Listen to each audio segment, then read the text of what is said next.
अब तक पहुंचे नहीं है और बारिश भी शुरू हो गई। 3 बज चुके हैं। हाउस द जोश? हाय, ऑलवेज हाय। मुझे तो डर लग रहा है। तो फाइनली शाम होते होते हम सोनप्रयाग की पार्किंग में पहुंच गए। अब यहाँ से आगे कोई भी प्राइवेट कार नहीं जा सकती है। So guys, finally we are leaving from Sonprayag, all set Gaurikund के लिए।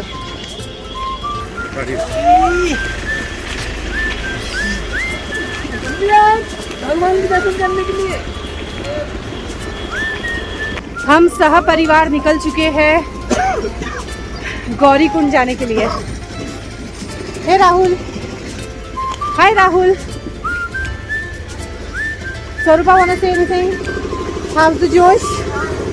तो ये है हमारी कॉफ़ी जिसे हमने सेट कर दिया है इस सेट बैग में। मफ़िन के लिए बैग खरीदी नहीं है, वो आगे चल के खरीद लेंगे और मफ़िन को भी बैग में सेट कर देंगे। तो मफ़िन के लिए ये बैग मैंने खरीदी है, उसको सेट होने में थोड़ा टाइम लगेगा क्योंकि ये बहुत मस्तीखोर और चंचल है तो बैठेगा नहीं आराम से। वैसे मैं आप लोगों को बता दूं कि सोनप्रयाग की पार्किंग से लेके जहाँ से आपको कैब मिलेगी, शेयरिंग कैब, वहाँ तक का डिस्टेंस है अराउंड 2 किलोमीटर्स कम से कम। ये आपको चल के ही कवर करना होगा। यहाँ से आगे आपको कैब मिलेगी शेयरिंग जो 50 रुपीज़ पर पर्सन लेती है और जो आपको गौरीकुंड तक छोड़ेगी। गौरीकुंड में हम रात में एक होटल ले लेंगे और रात में वहीं स्टे करेंगे एंड देन मॉर्निंग में हम निकलेंगे केदारनाथ के लिए, वॉक करना स्टार्ट करेंगे। तो ये हम पहुँच चुके हैं, ऑलमोस्ट गाड़ी मिल चुकी है। अब हम लोग बैठ चुके हैं ये कार में या जीप में, जो भी आप बोलो। यहाँ से अब हम जाएंगे गौरीकुंड के लिए और मफ़िन को मैंने सेट किया है इस बैग में और coffee is in another set bag. तो चलिए आगे चलते हैं गौरीकुंड। तो यहाँ से गौरीकुंड पहुँचने में कम से कम 15 मिनट ही लगते हैं, लेकिन क्योंकि रास्ता बहुत नैरो है और ट्रैफिक हो जाता है इसलिए हम रात को 7:30-8 बजे तक पहुँच गए और होटल ले ली थी। Hello, good morning friends. तो सुबह के बज रहे हैं around 5 o'clock, something around 5 and हम लोग अब निकल रहे हैं यहाँ से गौरीकुंड से फॉर द ट्रैक।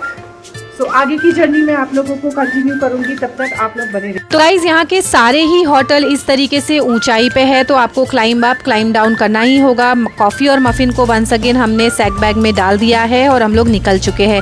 सुबह के 5 बज रहे हैं लेकिन ऐसा लग ही नहीं रहा है कि सुबह के 5 बज रहे हैं। आप देख सकते हो कितनी ज़्यादा भीड़ है। ये सारे लोग यहाँ से चल कर केदारनाथ की ट्रैक स्टार्ट करने वाले हैं। कॉफ़ी हमारी सेट हो चुकी है, मफ़िन को सेट होने में थोड़ा टाइम लगेगा।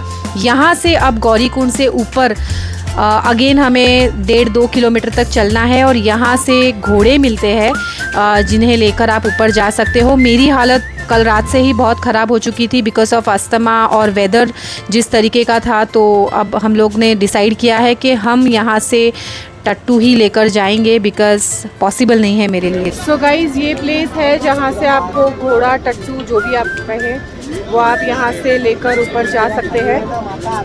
हम लोग तो फ़िलहाल रेडी होके निकले हैं और जैसे कि आप देख सकते हैं कंफर्टेबल क्लोथ्स पहनी है एंड कभी बारिश होती है, कभी ठंड पड़ती है, कभी कुछ होता है। So you have to prepare for everything.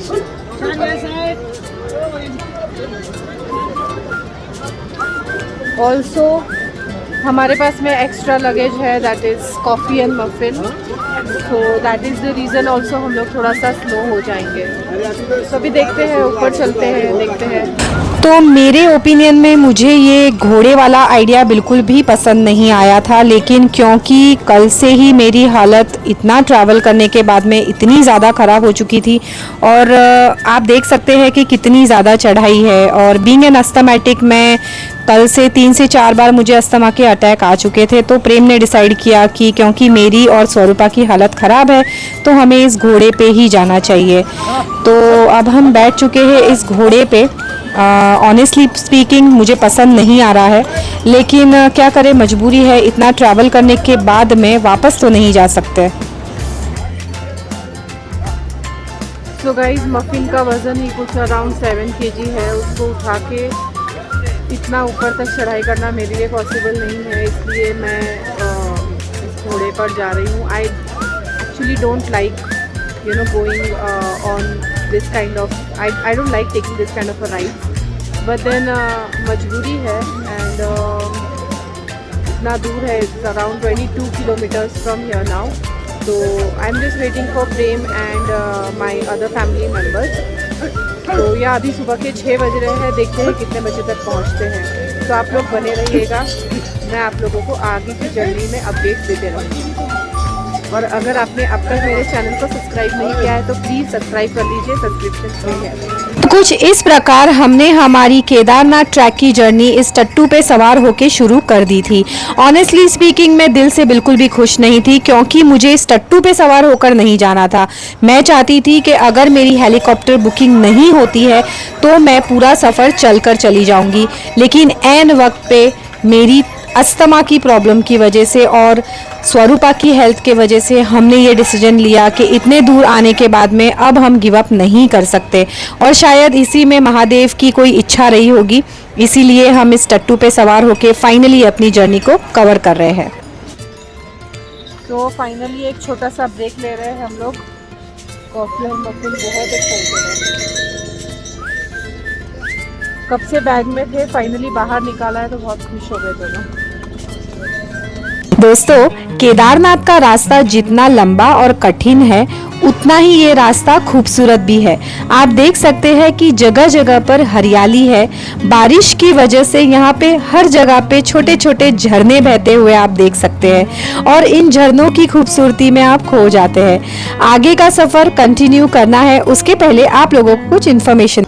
So guys, इस वक्त बहुत ठंड पड़ रही है, बारिश भी हुई है, और अब हम लोग आई थिंक कितने बजे तक पहुंचेंगे प्रेम? अराउंड 11 बजे हम पहुँचेंगे मोटा मोटा। हम लोग निकले थे कुछ अराउंड 6 बजे वहाँ से, मतलब 6 बजे स्टार्ट किया था, 11 बजे तक पहुँचेंगे ऐसा हम एक्सपेक्ट कर रहे हैं। लेट्स सी आगे का रास्ता कैसा है, क्या है, मैं आप लोगों के साथ में शेयर करते रहूँगी। मैं एक और बात आप लोगों के साथ शेयर करना चाहती हूँ, वो ये कि अगर आप यहाँ पर आते हैं तो हेलीकॉप्टर का मैंने आपको बीच में बताया था कि हेलीकॉप्टर यहाँ से जाते हैं एंड ऑल दैट। तो मुझे ऐसा लगता है कि helicopter is much better only if you can walk this much, almost 22 kilometres का ट्रैक है, और for us it is a bit more difficult because हमारे साथ में हमारे 2 पेट्स हैं जो उनका भी वज़न हमें उठाना है, क्योंकि दे आर शिट्जू, छोटे ब्रीड के हैं। They can not walk fast and they can not walk so far, that is the reason हमें उनको उठाना पड़ रहा है। तो या that is the thing that I wanted to share. आप लोगों के साथ में बाकी की बातें मैं शेयर करते रहूँगी, बने रहिएगा। और ये है हमारा नाश्ता, और आगे जा रहे हैं हम वॉशरूम के लिए। आप लोग सोच रहे होंगे कि मैं ये इयररिंग्स वेयरिंग्स पहन के ऐसे हीरोइन बन के क्यों घूम रही हूँ। एक्चुअली मुझे ऊपर जाकर साड़ी पहननी है, तो मैंने सोचा कि जो चीज़ें ऊपर जाकर ज्वेलरी वुलरी कहाँ कैरी करते बैठूंगी, क्योंकि मिनिमम सामान, मिनिमम लगेज कैरी करना था, तो मैंने ये सब कुछ पहन लिया। तो आपको नज़ारा दिखाती हूँ यहाँ का। तो नज़ारा तो क्या ही दिखाऊं दोस्तों, आप वो जो नीचे ब्लू कलर का डब्बा सा देख रहे हैं ना, वो है वॉशरूम। इतना ऊपर चलने के बाद में मुझे पता चला कि वॉशरूम जाने के लिए वापस नीचे जाना होगा एंड देन वापस से क्लाइम अप करना होगा। सो चलो, ये मेहनत तो हो गई हमारी। उसके अलावा मैं आपको बता दूं कि यहाँ पर आपको जगह जगह पे इस तरीके के बोर्ड लगे हुए दिखाई देंगे। इन बोर्ड्स पे मत जाइएगा, क्योंकि ये सारे पुराने बोर्ड्स है। केदारनाथ में जब बाढ़ आई उसके बाद में रास्ते सारे चेंज हो चुके हैं, तो जो ट्रैक ये लोग 12 किलोमीटर का कहते हैं वो दरअसल 22 से 23 किलोमीटर का है। और ये पूरा कैलकुलेशन हमने केदारनाथ ट्रैक नीचे उतरते वक्त किया था, जिससे हमें पता चला कि अराउंड 25 से 26 किलोमीटर का ट्रैक है। तो now we are making sure कि हम लोग जितना हो सके उतना आराम से जाएं, ताकि हमारे जो साथ में डॉग्स है, हमारे साथ में जो हमारे घोड़े हैं, वो थके ना। सो हम लोग बस रेस्ट लेते लेते जा रहे हैं। अभी और 5 से 6 किलोमीटर बाकी है, रास्ता बहुत लंबा है। तो हम फिर से रुक गए एक छोटे से टी ब्रेक के लिए यहाँ इस खूबसूरत वादी में। बस अब और कुछ ही देर में हम लोग पहुंच जाएंगे महादेव के मंदिर में। बहुत ही कठिन रास्ता है, लेकिन हम देवों के देव महादेव से मिलने जा रहे हैं, तो भाई कठिनाइयाँ तो आएगी, क्या कर सकते हैं।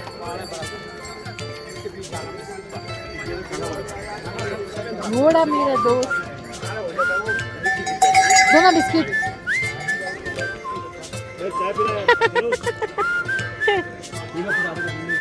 All I am trying to do over here is I am making sure कि हमारे जो घोड़े हैं वो अच्छे से खा पी ले और अच्छे से हाइड्रेटेड रहे।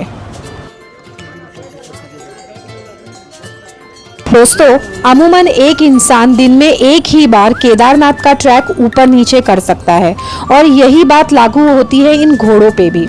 लेकिन कुछ लोग अपनी लालच की वजह से इन घोड़ों को दिन में 2-2, 3-3 बार सवारियों के साथ साथ ऊपर नीचे करवाते हैं, जिसके वजह से कई बार ये घोड़े रास्ते में ही दम तोड़ देते हैं। कई बार इन्हें मारा पीटा जाता है, इन्हें खाना ठीक से नहीं दिया जाता, इस वजह से भी ये अपना दम तोड़ देते हैं। और यही वजह थी कि मैं इन घोड़ों पे नहीं जाना चाहती थी, लेकिन मेरी भी मजबूरी थी। आई मेड श्योर कि मैं इन घोड़ों को ठीक से खा पी के लेकर जाऊं। एक और बात है जो मुझे रियलाइज़ हुई कि हमारी सवारी की वजह से ही इन घोड़ों को दिन में 1 या 2 बार जो भी ये लोग खाना खिलाते हैं वो खिलाते हैं, अदरवाइज इन घोड़ों को कोई खिलाएगा भी नहीं। तो ये बात बहुत डिबेट वाली है। एक्सेप्टेबल नहीं है कि घोड़ों के ऊपर या किसी भी जानवर के ऊपर इस तरीके का अन्याय हो, लेकिन ये बात भी उतनी ही सच है कि हम लोग प्राचीन काल से घोड़ों का इस्तेमाल करते आ रहे हैं, लेकिन उनका कैसे इस्तेमाल करना है ये हम पर निर्भर करता है। हमें इंसानियत नहीं छोड़नी चाहिए। तो ये तो बात थी मेरे इमोशंस की। आगे का सफ़र हम कंटिन्यू करते हैं हमारा केदारनाथ का। इस जगह पे कुछ वक्त बिताने के बाद अपने घोड़ों के साथ में और अपनी फैमिली के साथ में नाश्ता करने के बाद में हम चल पड़े केदारनाथ का आगे का सफ़र पूरा करने के लिए। ये घोड़े बिस्किट खाने से बाज ही नहीं आ रहे थे, न जाने कितने बिस्किट के पैकेट्स ये खा चुके थे। इससे मुझे एक बात तो समझ में आई कि ये लोग हमेशा ही भूखे रहते हैं, क्योंकि इन्हें ठीक से खाना नहीं खिलाया जाता। एनीवेज, आगे चलते हैं और आगे हमारा सफ़र दिखाते हैं। हम पहुंच चुके हैं बेस कैंप तक। अब यहाँ से घोड़े हमें छोड़कर हमें चलकर जाना है। सो गाइज, अब हम पहुंच चुके हैं, मैं और स्वरूपा। स्वरूपा बिल्कुल भी हंसती नहीं है, सीरियस। मंडे से एग्जाम्स है ना, इसलिए सीरियस है ना।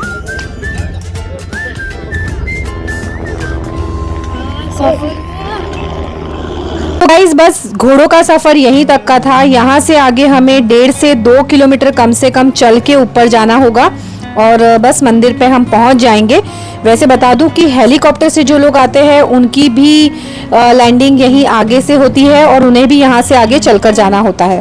और ये मेरे दोनों प्यारे प्यारे बच्चे महादेव के दर्शन के लिए एकदम एक्साइटेड है और भाग रहे हैं आगे। मेरी हालत सबसे ज़्यादा ख़राब हो रही है, पंप की ज़रूरत पड़ रही है क्योंकि ऑक्सीजन कम है। आदत नहीं है ना इतना ऊंचे पे आके इतनी साफ़ हवा खाने की। मुंबई की पॉल्यूटेड हवा की आदत हो गई है, तो ये हवा सूट नहीं कर रही है, इसलिए पंप। तो दोस्तों, कुछ इस तरह गिरते पड़ते एक दूसरे को संभालते हुए, कभी अस्थमा पंप के सहारे तो कभी एक दूसरे के सहारे हम लोग आगे बढ़ रहे थे। हमारा हर एक कदम महादेव की तरफ बढ़ रहा था। इसकी एक्साइटमेंट कुछ और ही थी। वेदर भी बहुत खूबसूरत था, लेकिन क्योंकि मुझे अस्थमा है मुझे थोड़ी तकलीफ़ ज़्यादा हो रही थी, लेकिन उसके बावजूद जोश में कहीं कमी नहीं थी। और उसके बाद फाइनली मैं मंदिर के बाहर पहुंच चुकी थी और मंदिर के बाहर आते ही मैं आपको बता नहीं सकती, मेरे आंसू नहीं रुक पा रहे थे। यहाँ का जो वाइब है, यहाँ की जो एनर्जी है, जो ऊर्जा है, और इतने टाइम से जो मैं मन में बसाए बैठी थी, यहाँ पहुँचने का, यहाँ आने का जो मेरा सपना था वो आज पूरा हो चुका था। न जाने कितने सालों से मैं यहाँ आने के लिए कोशिश कर रही हूँ, कितनी बार रिजेक्ट हुआ है, कितनी बार मेरी टिकट्स बुक नहीं हुई, कभी कुछ, लेकिन फाइनली मैं यहाँ आज पहुँच चुकी हूँ। और मैं आपको बता नहीं सकती, जिस तरीके से मेरी आँखों से पानी बरस रहा है, वैसे ही ऊपर आसमान भी पानी बरसा रहा है। और इसी बारिश के कारण हम लोग भीग गए और हमने डिसाइड किया कि हम होटल लेके पहले रूम में चले जाते हैं। सो गाइस, इस वक्त मैं हूँ अपने होटल के रूम के अंदर। आप जैसे कि देख सकते हो हालत बहुत ज़्यादा ख़राब है हम सबकी। हम जैसे ही महाकाल के महादेव के मंदिर पहुँचे, वहाँ बारिश होने लग गई और बारिश में हम सब भीग गए। तो हमें मजबूरन हमने सोचा लाइन नहीं लगाते हैं, अब एक रूम देख लेते हैं, क्योंकि बारिश इतनी तेज़ हो गई थी, हम सब इतने भीग गए थे कि कोई और ऑप्शन दिख नहीं रहा था। सो हमने यहाँ पे मजबूरन एक रूम लिया है। यहाँ पे रूम के रेट्स भी बहुत ज़्यादा हाई हो गए अचानक से। जो रूम पहले 6,000 में मिल रहा था, वो रूम फिर 8,000 और 9,000 में मिलने लग गया। फिर भी हमने फाइनली मजबूरी में रूम तो लेना ही था तो ले लिया। और अभी इस वक्त हम लोग अपने होटल के रूम में है। कुछ देर बाद में जाएंगे बाहर और बाहर जाके फिर दर्शन लेंगे। कल सुबह तक के लिए हमारे पास में ये रूम है। सो मैं सोच रही हूँ कि कल जाने से पहले दर्शन लेते हुए फिर नीचे उतरें। तो आप लोग बने रहिएगा।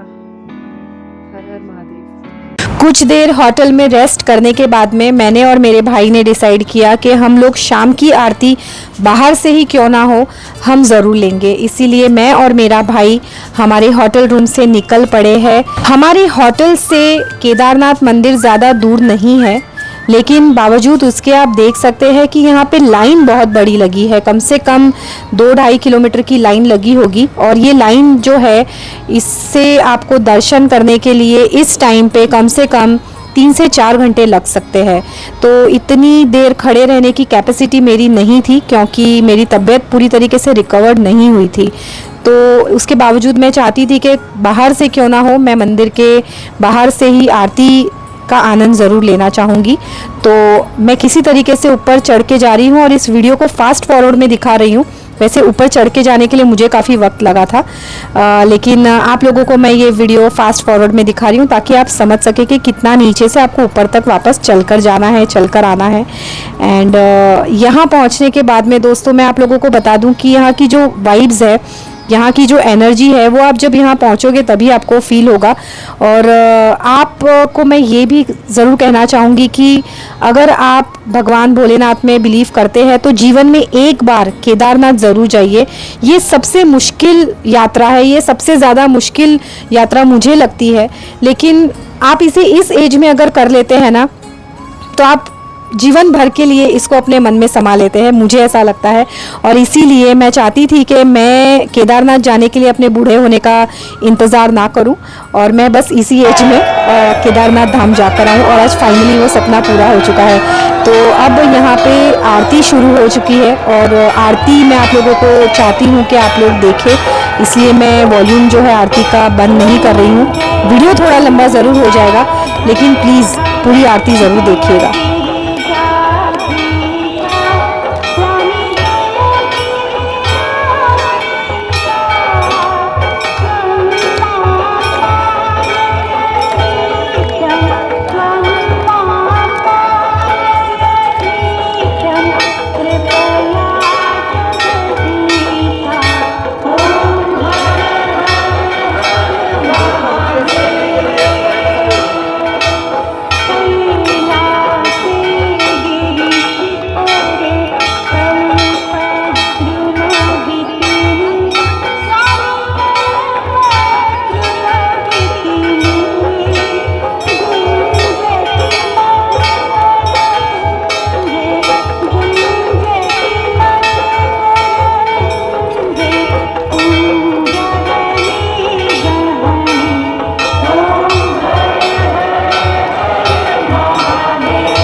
के बाद हम अपने रूम में चले गए और दूसरे दिन सुबह 3 बजे उठकर लाइन में वापस लग गए।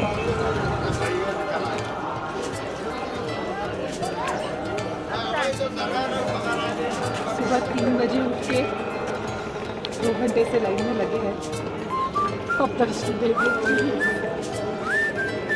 अब नहीं सहन हो रहा है। तो गाइस अभी सुबह के 5 बजे मंदिर के द्वार खुलेंगे, तब हमें अंदर से दर्शन मिलेंगे। कल हमें सिर्फ बाहर से दर्शन मिले थे, हम रात में रुक गए थे। आगे के दर्शन जो है वो भी मैं आप लोगों को करवाती हूँ, तब तक आप लोग बने रहिएगा।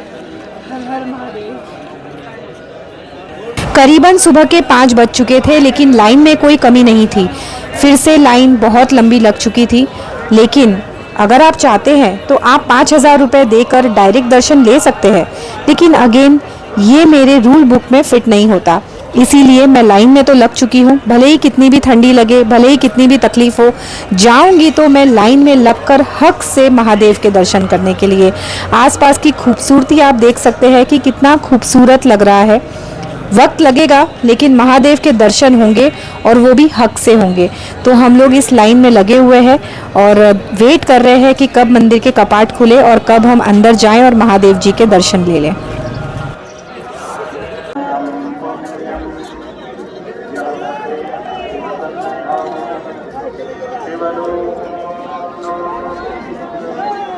हर हर महादेव। फाइनली, है ना? So guys, it's been the last 3 hours we are here in the line, and almost this line is almost getting over. बस अब कुछ ही देर में भगवान के दर्शन हो जाएंगे। लोग लाइन में बीच बीच में घुस रहे हैं, इस वजह से 3 घंटे लग गए, लेकिन ठीक है। We'll still continue to be in the line. We'll do what is right. हर हर महादेव। महादेव के लिए कोई भक्त छोटा या बड़ा नहीं है, सब समान है, और इसीलिए कोई वीआईपी दर्शन नहीं होने चाहिए, ऐसा मुझे लगता है। जिनके पास पैसा नहीं है उन्हें भी उतना ही हक है भगवान के दर्शन लेने का जितना कि पैसे वालों को है। इसीलिए हर किसी को हक से मंदिर के दर्शन के लिए तो लाइन में लग के ही जाना चाहिए, ये मेरा मानना है। आपका क्या मानना है मुझे कमेंट्स में बताइए। हर हर महादेव। हर हर महादेव। अब बस कुछ ही मिनटों में पहुंच जाएंगे। जैसे जैसे आगे बढ़ रहे हैं वैसे वैसे एक्साइटमेंट भी बढ़ रहा है और खुशी भी उतनी ही बढ़ रही है। राहुल, हर हर महादेव। इस 4 घंटे की लाइन में हमने 2 खूबसूरत दोस्त भी कमा लिए, है ना अच्छी बात। कुछ ही पलों में पहुंच जाएंगे। हाँ, अभी आ जाओ। ये भैया गुड़गांव से है, नमस्ते कर दो हमारे दर्शकों को। हर हर महादेव। दोस्तों आज के इस वीडियो में मैंने जानकर बैकग्राउंड वॉइस को कैंसिल नहीं किया है। मैं चाहती हूँ कि आप लोग यहाँ की इस वाइब को, इस हर हर महादेव की गूंज को महसूस करें।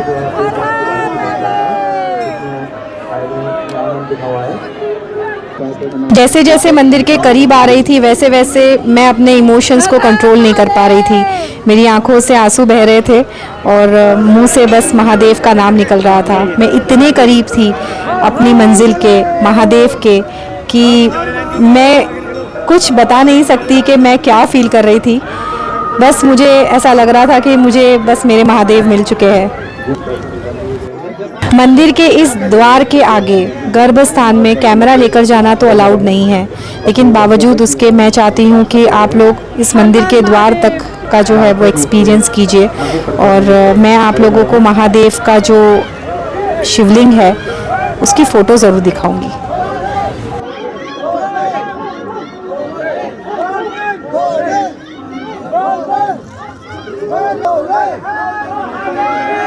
महादेव की चौखट पे पहुंच चुकी हूं दोस्तों, और बस कुछ ही मिनटों के अंदर मैं अंदर होंगी और महादेव मेरी आंखों के सामने होंगे। ये जो नज़ारा है वो नज़ारा मैं अपने शब्दों से बयां शायद ना कर पाऊं, लेकिन इसे मैं अपने मन में हमेशा हमेशा बसा के रखूंगी और हमेशा इस एक्सपीरियंस को मरते दम तक अपने साथ रखूंगी। आज के इस व्लॉग में मैंने आप लोगों के साथ में सिर्फ मेरा यहाँ आने का एक्सपीरियंस शेयर किया है। अगली वीडियो में मैं आप लोगों के साथ में शेयर करूँगी केदारनाथ धाम की पौराणिक कथा। हर महादेव, फाइनली हमारे दर्शन हो गए।